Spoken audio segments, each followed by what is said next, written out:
Hello friends, I welcome you all to Bioindicus Academy. In this lecture, we are going to talk about protein structure. Okay एक protein किससे बनी होती है? Amino acid से, ठीक है।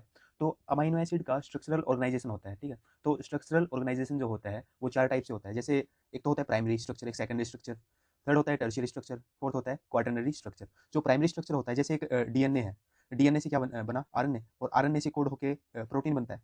जो प्रोटीन यहाँ तक कोड हुआ है वो डायरेक्टली प्राइमरी है।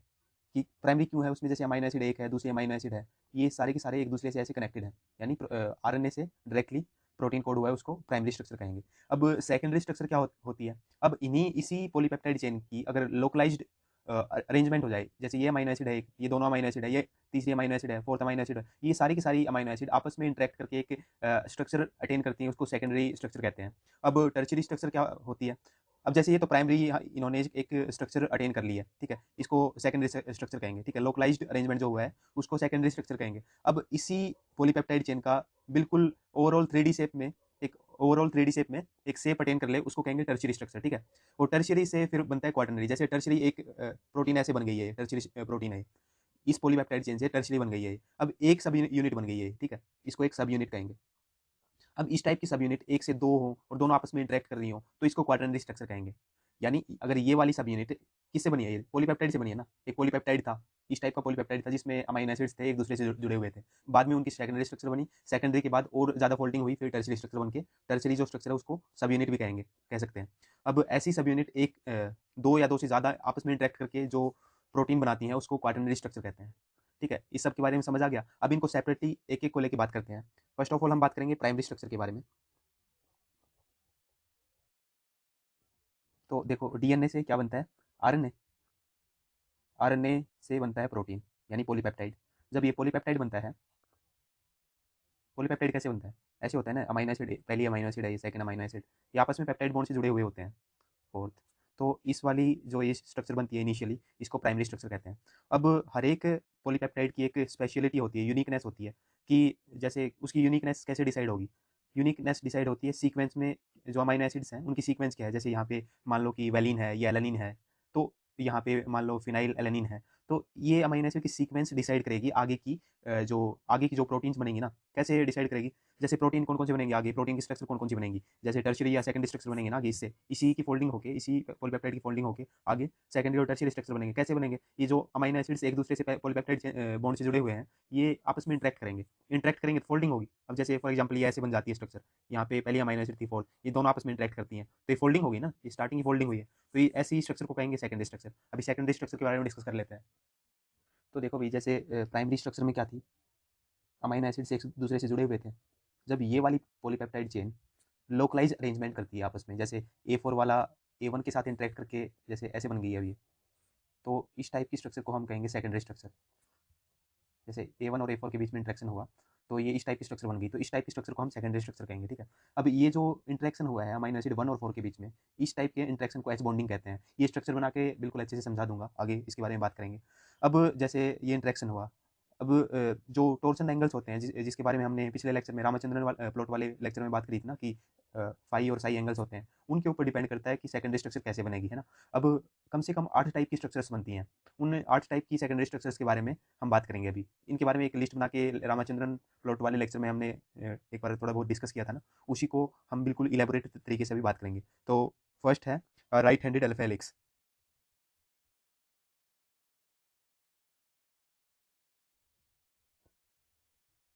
जब आपकी हेलिक्स क्लॉकवाइज डायरेक्शन में राइज कर रही हो, जैसे एक हेलिक्स है इस टाइप की, उसको ऊपर से देखते हैं ऐसे, तो उसकी अगर ये क्लॉकवाइज डायरेक्शन में दिखाई दे ऊपर से, तो उसको हम क्या कहेंगे? राइट हैंडेड अल्फा हेलिक्स कहेंगे। ये वाली सेकेंडरी स्ट्रक्चर मोस्ट कॉमनली देखी जाती है। ये किस किस में पाई जाती है? अल्फा कैरेटिन में, फेरिटिन में, मायोग्लोबिन में, हीमोग्लोबिन में, मायोसिन में, membrane spanning domain of integral proteins. जैसे ये है एक मेम्ब्रेन मान लो ये, ठीक है, मेम्ब्रेन होती है ना सेल में, ऐसे इस टाइप के फॉस्फोलिपिड्स होते हैं, उसमें स्पेनिंग जो डोमेन होता है, मेम्ब्रेन स्पेनिंग डोमेन, वो राइट हैंडेड अल्फा हेलिक्स से बनता है। जो इंटीग्रल प्रोटीन्स होती हैं ये वाला पोर्शन उनका RH अल्फा हेलिक्स से बनता है। और वन हेलिक्स टर्न में ना, जैसे एक हेलिक्स पूरा हो गया ये ऐसे, तो इस हेलिक्स में 3.6 अमाइनो एसिड्स होती हैं एक टर्न में। तो इस सब के नोट्स बना लेना, है ना, ये वाली इंफॉर्मेशन इतने कंसाइज में कहीं नहीं मिलेंगी आपको। तो और इसके बारे में बात करते हैं, एक बार स्ट्रक्चर बना के आपको बता देता हूँ इसको, RH अल्फा हेलिक्स का। तो देखो ये एक पॉलीपेप्टाइड चेन है, ठीक है, इसमें अमाइनो एसिड रेजिड्यूज हैं, जैसे ये वाला अमाइनो एसिड रेजिड्यू N है, उसके बाद वाला n+1 मान लिया हमने, n+2 n+3 n+4 n+5। अब जो ये हाईलाइट पोर्शन कर रखा है ये है पेप्टाइड बॉन्ड। अब जब हमने कहा कि n जो है ये वाला अमीनो एसिड रेजिड्यू जो है इसका O ग्रुप अगर n+4 n+3 वाले जो ये है n+4 का, जैसे n+4 है इसका जो अमाइड ग्रुप का हाइड्रोजन ग्रुप है इसके साथ इंटरेक्शन करके हाइड्रोजन बॉन्डिंग अगर बना ले तो ये राइट हैंडेड एल्फा हेलिक्स बननी स्टार्ट हो जाएगी। जैसे n और n+4 के बीच में बन गया, अब n+1 और n+5 के बीच में बन जाएगा। जैसे n+1 का मान लो ऑक्सीजन ग्रुप ये वाला ग्रुप अगर इंटरेक्शन कर ले n+5 के जो अमाइड का हाइड्रोजन ग्रुप है इसके साथ इंटरेक्शन करके हाइड्रोजन बॉन्ड बना ले तो तब ये एक हेलिक्स की तरह बन जाएगा। ये ऐसे फोल्ड होता जाएगा फिर ये, ठीक है। इस वाले जब इंटरेक्शन इस तरीके से होता है तब उसको राइट हैंडेड एल्फा हेलिक्स कहते हैं, ठीक है। अब देखो एक चीज़ नोटिस करी आपने, जैसे एक हो गया एटम, देखो एक एटम ऑक्सीजन, दूसरा कार्बन, तीसरा नाइट्रोजन, फोर्थ कार्बन, फिर से carbon nitrogen oxygen, carbon nitrogen, carbon carbon nitrogen hydrogen. कितने एटम्स हो गए? 1 2 3 4 5 6 7 8 9 10 11 12 13 13 एटम्स हो गए। 13 मतलब एक जहाँ पे बॉन्ड बनता है हेलिक्स में वहाँ तक 13 एटम्स मेल डायरेक्टली इन्वॉल्व हैं। तो आर एच एल्फा हेलिक्स को, आर एच एल्फा हेलिक्स जो स्ट्रक्चर बनती है उसको 3.6 अमाइनो एसिड इन्वॉल्व है एक उसमें, और 13 जो एटम्स हैं डायरेक्टली इन्वॉल्व है बॉन्डिंग में। 3.6 तो अमाइनो एसिड है, 13 एटम्स हैं, तो इसलिए 3.6 13 हेलिक्स भी बोलते हैं इसको, ठीक है। समझ आ गया 3.6 13 हेलिक्स क्यों कहते हैं? तो इतना समझ आ गया। अब ये वाली स्ट्रक्चर अगर बन जाती है, जैसे हेलिक्स बन जाती है, ऐसे इस टाइप से हेलिक्स बन जाती है, तो उसमें मेनली कौन कौन से अमाइनो एसिड्स होते हैं? जैसे राइट हैंडेड एल्फा हेलिक्स की बात कर रहे हैं तो राइट हैंडेड एल्फा हेलिक्स में कौन कौन से अमाइनो एसिड्स प्रेफर होते हैं, प्रेफर्ड जो अमाइनो एसिड्स हैं वो कौन कौन से हैं? तो एक बार इनके मैं नाम लिख लेता हूँ। तो देखो प्रेफर्ड अमाइनो एसिड्स जो हैं वो उसमें एलानिन, ग्लूटामिन, ल्यूसीन, मिथ्योनिन और आर्जिनिन को प्रेफर किया जाता है, ठीक है। और डिस्टेबलाइजर कौन कौन से अमाइनो एसिड्स होते हैं जो इससे जो ये अल्फा हेलिक्स स्ट्रक्चर बनी है अगर इसके बीच में आ जाए, जैसे यहाँ पे एक अमाइनो एसिड, यहाँ पे एक अमाइनो एसिड, इन अमाइनो एसिड्स में वैलिन, थ्रेओनिन या आइसोल्यूशन ल्यूसीन अगर आ गया तो वो इस स्ट्रक्चर को डिस्टेबलाइज कर सकते हैं। डिस्टेबलाइज करने का मतलब है कि जैसे वैलिन की नॉर्मल स्ट्रक्चर कैसी होती है, ये आर ग्रुप का इसका बड़ा होता है, जंकी होता है, ठीक है। तो वो हो सकता है जो हाइड्रोजन बॉन्डिंग है ये आर ग्रुप ही कर ले, तो डिस्टेबलाइज कर सकता है ये, तो ये डिस्टेबलाइजर अमाइनो एसिड्स हैं। एक चीज़ और, जैसे हमने फाई और साई एंगल के बारे में बात करी थी, ठीक है। तो राइट हैंडेड एल्फा हेलिक्स तभी बनेगी जब आपका फाई तो हो -57 है ना, और साई हो -47, तो ये वाले एंगल्स हों तभी आपकी राइट हैंडेड एल्फा हेलिक्स बनेगी। और दूसरी कंडीशन ये है, ये कंडीशन है एल्फा हेलिक्स में, फाई आपका कितना होना चाहिए -57 डिग्री, और साई कितना होनी चाहिए -47 डिग्री। दूसरी कंडीशन ये है कि उसमें सारी की सारी अमाइनो एसिड्स एल फॉर्म में होनी चाहिए, एल अमाइनो एसिड्स होनी चाहिए, तब आपका राइट हैंडेड एल्फा हेलिक्स बनेगा। राइट हैंडेड एल्फा हेलिक्स के बारे में बता दिया। जैसे कोई ऐसे वाली हेलिक्स है और उसको ऊपर ऊपर से देखें तो उसको उसकी हेलिक्स राइट क्लॉकवाइज डायरेक्शन में ऐसे बनती आ रही है तो उसको राइट हैंडेड कहेंगे। ऊपर से देखें तो क्लॉकवाइज डायरेक्शन, जैसे 12 1 2, तो इस तरीके से क्लॉकवाइज डायरेक्शन में मूव करती हुई आ रही हो तो उसको राइट हैंडेड एल्फा हेलिक्स कहेंगे। अभी बात करते हैं लेफ्ट हैंडेड एल्फा हेलिक्स के बारे में। तो देखो भी जो लेफ्ट हैंडेड एल्फा हेलिक्स है वो कंडीशन इतनी है, राइट हैंडेड में कौन से थे? L form of amino acid थे, लेकिन लेफ्ट हैंडेड एल्फा हेलिक्स में D form of amino acids होने चाहिए। जैसे फॉर एग्जांपल ये एक हेलिक्स बन गई है, जब इसको ऊपर से देखें ना हम, जैसे इसको ऊपर से देखें, जैसे ये हैंड है मेरा, तो इसमें देखो ये एंटी क्लॉकवाइज डायरेक्शन में है, ठीक है। जब ऊपर से देखें तो एंटी क्लॉकवाइज डायरेक्शन दिखाई देनी चाहिए, तो उसको हम लेफ्ट हैंडेड एल्फा हेलिक्स कहेंगे, एंटी क्लॉकवाइज, ठीक है। तो ये हो गया। और दूसरी कंडीशन ये है कि उसका जो, देखो हमने राइट हैंडेड एल्फा हेलिक्स में क्या बोला था कि आपका फाई तो होना चाहिए -57 और साई होना चाहिए -47। ये राइट का बिल्कुल अपोजिट है लेफ्ट, है ना। तो इसमें प्लस का साइन आ गया, बस इतनी सी कंडीशन है ना। तो ये समझ आ गया। दूसरा ये है कि ये नॉर्मली हम हमें जब प्रोटीन्स के बारे में स्टडी करते हैं तो इस टाइप के एल्फा हेलिक्स रेयरली देखने को मिलते हैं नेचुरल कंडीशन में। तो रेयरली मतलब ह्यूमंस में या मतलब नेचुरल कंडीशन में L form of amino acid ज़्यादा प्रेफर की जाते हैं, D form of amino acid structure बनाने में ज़्यादा देखी नहीं जाती है।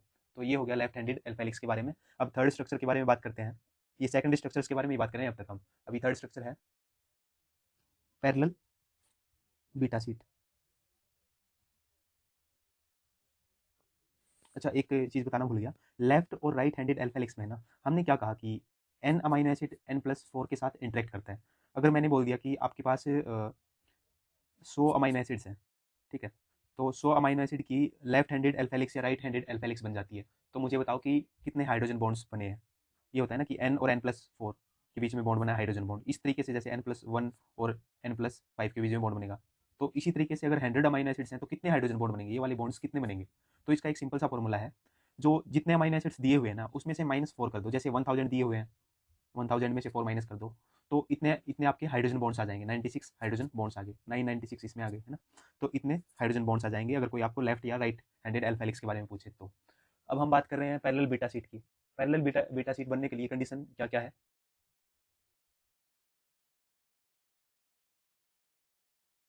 तो देखो भाई, पॉलीपेप्टाइड चेन कैसी होती है, जैसे अमीनो एसिड एन एंड यहाँ पे होता है 1 2 3 amino acid, fourth amino acid, fifth amino acid, last में होता है सी एंड। ये एक पॉलीपेप्टाइड चेन है, ठीक है। जब इस टाइप की पॉलीपेप्टाइड चेन पैरेलली जुड़ी हुई हो तो उसको पैरेलल बीटा शीट कहेंगे, मतलब पैरेलली जुड़ी हुई हो या इंटरेक्ट कर रही हो। जैसे हाइड्रोजन बॉन्ड बन गया A1 और इसके A1 के बीच में, तो इसको पैरेलल शीट कहेंगे। अब दो अमीनो एसिड की पॉलीपेप्टाइड चेन है, सी है, सी एंड यहाँ पे इसका और एन एंड यहाँ पे, इस टाइप की स्ट्रक्चर बने और ये दोनों आपस में इंटरेक्ट करें, तो इस टाइप की स्ट्रक्चर को कहेंगे एंटी पैरेलल बीटा शीट। अब पैरेलल बीटा शीट बनने की स्पेसिफिक क्या क्या कंडीशंस हैं। आपका जो फाई है वो -120 डिग्री होना चाहिए और साई +115 डिग्री होना चाहिए, ठीक है। और दूसरी ये है कि एंटी पैरेलल बीटा शीट बनने के लिए जो आपका फाई है -140 डिग्री होना चाहिए, साई +135 डिग्री होना चाहिए। अब small R chain amino acid जो होती हैं वो प्रेफर की जाती हैं, चाहे पैरेलल बीटा शीट हो या एंटी पैरेलल बीटा शीट हो।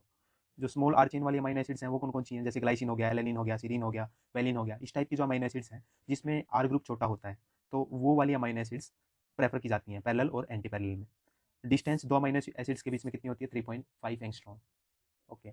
अब एक बार इनको स्ट्रक्चर, ये वाली जो स्ट्रक्चर्स हैं हाइड्रोजन बॉन्डिंग कैसे बनती है वो बना के एक बार देख लेते हैं। तो नेक्स्ट पेज पे चलते हैं अभी। तो देखो, ये एक पॉलीपेप्टाइड चेन है, सी टर्मिनल ये यहाँ पे हो गया, एन टर्मिनल इसका यहाँ पे हो गया। सी टर्मिनल क्यों कहते हैं, क्योंकि सी ग्रुप यहाँ पे है, COOH वाला ग्रुप है इसलिए सी टर्मिनल इसको कहते हैं, और एन अमाइड वाला ग्रुप है इसलिए इसको एन टर्मिनल कहेंगे। ये सी टर्मिनल, सी यहाँ पे COOH वाला सी है इसलिए सी टर्मिनल इसको कहेंगे, एन टर्मिनल इसको कहेंगे, एन टर्मिनल, ठीक है। ये हम एंटी पैरेलल बीटा शीट की बात कर रहे हैं। देखो, सी और एन डायरेक्शन है इसकी और इसकी सी टू एन डायरेक्शन है। जब ये दोनों आपस में इंटरेक्ट करेंगे, जैसे इसका ऑक्सीजन ग्रुप और अमाइड का हाइड्रोजन ग्रुप आपस में इंटरेक्ट करके हाइड्रोजन बॉन्डिंग बना रहे हैं, तो स्टेबलाइज हो गया ये, है ना। एक हाइड्रोजन बॉन्ड ये हो गया, एक हाइड्रोजन बॉन्ड ये हो गया, एक ये एक ये एक ये एक ये। और दूसरा आप देखें हम, जैसे ये स्ट्रक्चर है, ये पैरेलल बीटा शीट की अगर बात करें हम, तो देखो सी ग्रुप हो गया, सी एन टर्मिनल। जब हाइड्रोजन और ऑक्सीजन ऐसे बॉन्डिंग कर रहे हैं, ठीक है, सेम नंबर ऑफ एटम्स हैं, सेम मतलब लेंथ इन दोनों चेन्स की सेम है। देखो, ये यहाँ से यहाँ तक दोनों की लेंथ सेम है, ठीक है। लेकिन फिर भी देखो ये ज़्यादा स्टेबल है, एंटी पैरेलल बीटा शीट ज़्यादा स्टेबल है। क्यों स्टेबल है, क्योंकि देखो हाइड्रोजन बॉन्ड इसमें ज़्यादा बन गए, 1 2 3 4 5 6। इसमें हाइड्रोजन बॉन्ड कितने बने, 4 ही हाइड्रोजन बॉन्ड बने। यहाँ तक देखा जाए कि सेम लेंथ है फिर भी इसमें 4 हाइड्रोजन बॉन्ड बन रहे हैं, इसमें सेम लेंथ में कितने हाइड्रोजन बॉन्ड्स बन रहे हैं, 6 हाइड्रोजन बॉन्ड बन रहे हैं, इसलिए ज़्यादा स्टेबल स्ट्रक्चर होगी एंटी पैरेलल बीटा शीट। और जो ज़्यादा स्टेबल नहीं होगी वो होगी पैरेलल बीटा शीट। ये वाली स्ट्रक्चर प्रोटीन्स की रेयरली देखने को मिलती है और ये वाली बहुत ज़्यादा देखने को मिलती है नेचुरल कंडीशंस में। तो ये हो गया बीटा शीट प्लेटेड शीट्स के बारे में, पैरेलल और एंटी पैरेलल के बारे में देख लिया हमने। अब हम बात करते हैं जो अदर स्ट्रक्चर्स हैं सेकेंडरी अमीनो एसिड्स की, सेकेंडरी स्ट्रक्चर में जो होती हैं उसकी जो अदर स्ट्रक्चर्स हैं, जैसे 310 हेलिक्स हो गया, 2.27 रिबन हो गया, पाई हेलिक्स हो गया, उन सब के बारे में डिस्कस करते हैं एक बार।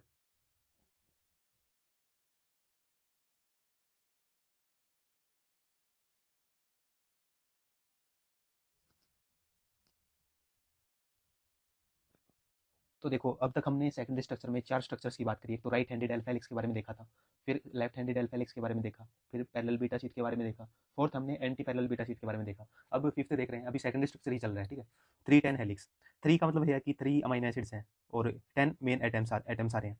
जो हमने राइट हैंडेड अल्फा हेलिक्स देखा था उसकी क्या था, 3.613 था वो, है ना। 3.6 एक टर्न में अमीनो एसिड्स आ रहे थे और मेन एटम्स 13 थे। तो इसमें क्या है, एक टर्न में 3 अमीनो एसिड आएंगे और 10 मेन एटम्स आएंगे, ठीक है। इस टाइप की जो सेकंडरी स्ट्रक्चर बनेगी उसको 310 हेलिक्स कहते हैं। ये राइट हैंडेड हेलिक्स होती है, ठीक है। एक टर्न में ये मैंने बता दिया कि 3 अमीनो एसिड होती हैं और 10 एटम्स होते हैं, जिनके बीच में जैसे हाइड्रोजन बॉन्डिंग हो रही है ऐसे, तो ऐसे काउंट करेंगे ना तो 10 एटम्स बनेंगे वो, ठीक है। अब जो बॉन्डिंग होती है किस किस के बीच में होती है, जैसे एक अमीनो एसिड यहाँ पे है, एक अमीनो एसिड एन मान लिया हमने, ठीक है। दूसरा N+1 मान लिया, तीसरा N+2 मान लिया, फोर्थ मान लिया N+3। तो इसके और इसके बीच में एच बॉन्डिंग हो रही है 310 के केस में। और ये हमने जो राइट हैंडेड अल्फा हेलिक्स में देखा था, ये फर्स्ट अमीनो एसिड और फिफ्थ अमीनो एसिड के बीच में हो रही थी, बल्कि यहाँ पे क्या केस है, एन और N3 के बीच में हो रही है, ठीक है। तो ये 310 हेलिक्स समझ आ गया। अब सिक्स्थ है 2.27 रिबन। 2.2 से समझ में आ रहा है कि 2.2 अमीनो एसिड होंगी एक टर्न में, एक हेलिक्स के टर्न में 2.2 अमीनो एसिड होंगे और मेन आइटम्स कितने होंगे 7। तो जैसे इसमें n और n+3 के बीच में बॉन्डिंग हो रही है, वैसे ही इसमें होगी n और n+2 के बीच में। जैसे n ये है और n+2 ये है, यानी अमीनो एसिड 1 और 3 के बीच में जो बॉन्डिंग होगी वो 2.27 रिबन कहलाएगा। राइट हैंडेड स्ट्रक्चर होती है। स्पेसिफिकेशन क्या है कि आपका जो फाई है -75 डिग्री होना चाहिए, साई है -65 डिग्री होना चाहिए। अब पाई हेलिक्स की बात करें, पाई हेलिक्स में क्या होता है, ये सबसे चौड़ी होती है, ठीक है। और जैसे एक अमीनो एसिड ये मान लो 5A6, तो इस केस में होता है ना कि सिक्स्थ अमीनो एसिड और फर्स्ट अमीनो एसिड के बीच में बॉन्डिंग होती है, हाइड्रोजन बॉन्डिंग, यानी n और n+5 के बीच में बॉन्डिंग होती है। n+5 है सिक्स्थ अमीनो एसिड। तो इस टाइप की सेकेंडरी स्ट्रक्चर को कहेंगे पाई हेलिक्स। 4.216 से समझ क्या आ रहा है, 4.2 अमीनो एसिड होती हैं एक टर्न में। एक टर्न में 4.2 अमीनो एसिड्स होती हैं और मेन एटम्स अगर काउंट करें तो वो 16 होते हैं। राइट हैंडेड होती है ये भी। इसका फाई होता है -55, साई होता है -70, और जो दो अमीनो एसिड के बीच की डिस्टेंस होती है वो होती है 1.15 एंगस्ट्रॉम। तो ठीक है, 7 टाइप की हमने अब तक बात कर ली सेकेंडरी स्ट्रक्चर। अब 8th देखते हैं। 8th है रिवर्स टर्न। रिवर्स टर्न में अल्फा टर्न हो सकता है, बीटा हो सकता है, गामा हो सकता है। अल्फा कब होगा, जब n amino acid n+4 amino acid के साथ हाइड्रोजन बॉन्ड बनाए। बीटा कब होगा, n अमीनो एसिड n+3 के साथ बॉन्ड बनाए।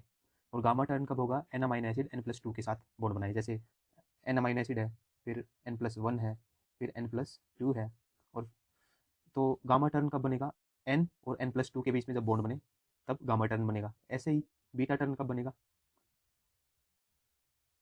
अमीनो एसिड 4 और अमीनो एसिड 1 के बीच में हाइड्रोजन बॉन्ड बने, n और n+1 के बीच में बॉन्ड बने, जब हाइड्रोजन बॉन्ड बने तब बीटा टर्न बनेगा। अल्फा टर्न जब एक और अमीनो एसिड यहाँ पे हो, 5 और A1 के बीच में जो बॉन्ड बनेगा उसको कहेंगे alpha turn.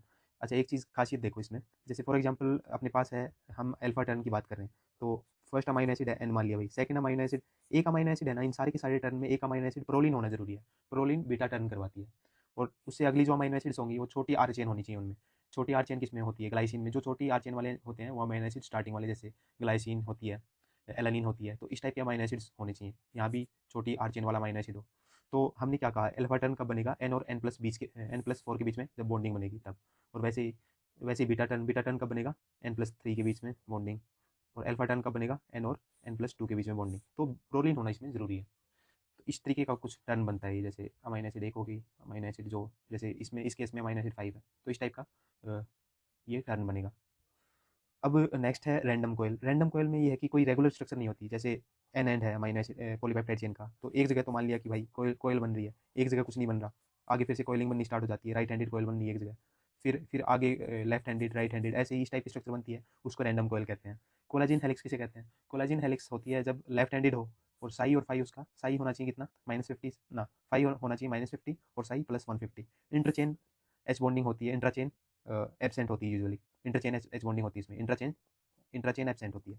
Peptide bond trans oriented होता है और एक हेलिक्स में 3.3 अमीनो एसिड्स होते हैं। तो ये सब था सेकेंडरी अमीनो एसिड्स के बारे में। अच्छा, एक चीज़ और देख लो, सेकेंडरी अमीनो एसिड्स को अगर देखना है कि सेकेंडरी अमीनो एसिड की चेन बनी हुई है, सेकेंडरी स्ट्रक्चर बनी हुई है अमीनो एसिड्स की, तो उसके लिए एक टेक्निक है CD स्पेक्ट्रोस्कोपी। तो CD स्पेक्ट्रोस्कोपी से हम सेकेंडरी स्ट्रक्चर ऑफ प्रोटीन देखते हैं। तो ये सब सेकेंडरी स्ट्रक्चर के बारे में हो गया। अब हम टर्शियरी स्ट्रक्चर के बारे में बात करते हैं, फिर क्वाटरनरी के बारे में बात करेंगे। देखो भाई, जो टर्शियरी स्ट्रक्चर है, जब ये सेकेंडरी स्ट्रक्चर आपकी बन जाती है, जैसे अल्फा हेलिक्स से बन गई है, जब ये अल्फा हेलिक्स और ज़्यादा कंडेंस होगी तो वो बनेगी टर्शियरी स्ट्रक्चर, ठीक है। तो एक 3D शेप अटेन कर लेगी ये, तो उसको कहेंगे टर्शियरी स्ट्रक्चर, ठीक है। अब इस टाइप की स्ट्रक्चर बनने की जो इन्फॉर्मेशन होती है, ये पहले से जो आपकी प्राइमरी स्ट्रक्चर है ना, जिसमें अमीनो एसिड्स एक दूसरे से जुड़े हुए हैं, मतलब सीक्वेंस के ऊपर डिपेंड करती है। सीक्वेंस के ऊपर कैसे डिपेंड करेगी कि साइड में जैसे ये मान लिया हमने ग्लाइसिन है, एलेनिन है, वेलिन है, अब इनकी आर चेन तो डिफरेंट है ना, इनकी जो आर चेन जो है ये आपस में इंटरेक्ट करेंगी। सीक्वेंस के ऊपर डिपेंड कर रहा है ना आर चेन। जैसे ये ग्लाइसिन मान लिया, ये एलानिन है, ये वेलिन है, इनकी सब आर चेन अलग अलग है, तो अलग अलग है और सीक्वेंस में है, एक पर्टिकुलर सीक्वेंस है, तो इसके ऊपर डिपेंड करेगा ये कि टर्शियरी स्ट्रक्चर कैसे बनेगी। अब टर्शियरी स्ट्रक्चर में किस किस टाइप के फोर्सेज हो सकते हैं, हाइड्रोफोबिक इंटरेक्शन हो सकते हैं। जैसे फॉर एग्जांपल ये एक अपनी अल्फा हेलिक्स थी, अल्फा हेलिक्स को और ज़्यादा कंडेंस होना है अभी, जैसे इस टाइप का बनना है, ठीक है। तो उसके लिए ये सारे टाइप के इंट्रैक्शंस होने चाहिए, जैसे हाइड्रोफोबिक इंट्रैक्शंस हो गए, ये major type of non covalent interaction होता है टर्शियरी स्ट्रक्चर में। इलेक्ट्रोस्टैटिक हो गए इंट्रैक्शंस, हाइड्रोजन बॉन्ड्स तो है ही हैं, क्योंकि हाइड्रोजन बॉन्ड्स तभी हाइड्रोजन बॉन्ड्स से ही तो बनी थी ना अल्फा हेलिक्स या कोई भी दूसरी सेकेंडरी स्ट्रक्चर। फिर वंडरवाल फोर्सेज ऑफ इंट्रैक्शन आते हैं, कोवेलेंट बॉन्ड, जैसे अपनी एक जो अमीनो एसिड होती है सिस्टीन, सिस्टीन के जो आर ग्रुप जो होता है, आर ग्रुप में क्या होता है, सल्फर होता है। जब जैसे सिस्टीन मान लिया, सिस्टीन है एक अमीनो एसिड ये, ठीक है, ये एक दूसरी सिस्टीन अमीनो एसिड है, इसकी आर चेन है, आर चेन में एस ग्रुप है, तो एस ग्रुप दोनों इंटरेक्ट कर रहे हैं ना, तो ये वाला बॉन्ड डाइसल्फाइड बॉन्ड हो गया। और डाइसल्फाइड बॉन्ड जो होता है वो होता है कोवेलेंट बॉन्ड, और कोवेलेंट बॉन्ड से जो ये स्ट्रक्चर बनी है इसको बोलते हैं सिस्टाइन। ठीक है, अब ये समझ आ गया टर्शियरी स्ट्रक्चर की, कुछ इस टाइप की टर्शियरी स्ट्रक्चर बन गई है, मतलब ये एक्टिव फॉर्म है इसकी, जैसे एंजाइम हो गया। इसके एग्जांपल कौन कौन से होंगे टर्शियरी स्ट्रक्चर के? मायोग्लोबिन जो होता है वो भी मान सकते हैं इसका एग्जांपल टर्शियरी स्ट्रक्चर का, या कोई दूसरा एंजाइम जिसकी 3D स्ट्रक्चर बने इस टाइप के कुछ, एक मतलब कंडेंस्ड फॉर्म बन जाए ना, उसको टर्शियरी स्ट्रक्चर कहते हैं। अब क्वाटरनरी स्ट्रक्चर के बारे में बात करें, क्वाटरनरी स्ट्रक्चर कब बनती है? जब इस टाइप की ये एक सब यूनिट बन गई है, ठीक है, इस टाइप की सब यूनिट्स दो या दो से ज़्यादा आपस में इंटरेक्शन करने लग जाएं। अगर ये दोनों की दोनों सब, एक सब यूनिट ये है, दूसरी सब यूनिट ये है, ये दोनों सब यूनिट आपस में अगर इंटरेक्शन करने लग जाए तो उस स्ट्रक्चर जो स्ट्रक्चर बनेगी उसको कहेंगे हम क्वाटरनरी स्ट्रक्चर। जब ये दोनों सेम हो तो होमोमेरिक कहेंगे उसको, और जब ये दोनों के दोनों स्ट्रक्चर डिफरेंट हो तो इसको हेट्रोमेरिक कहेंगे। So that's all about different type of structures attained by the proteins, that is primary, secondary, tertiary and quaternary. Okay, thank you.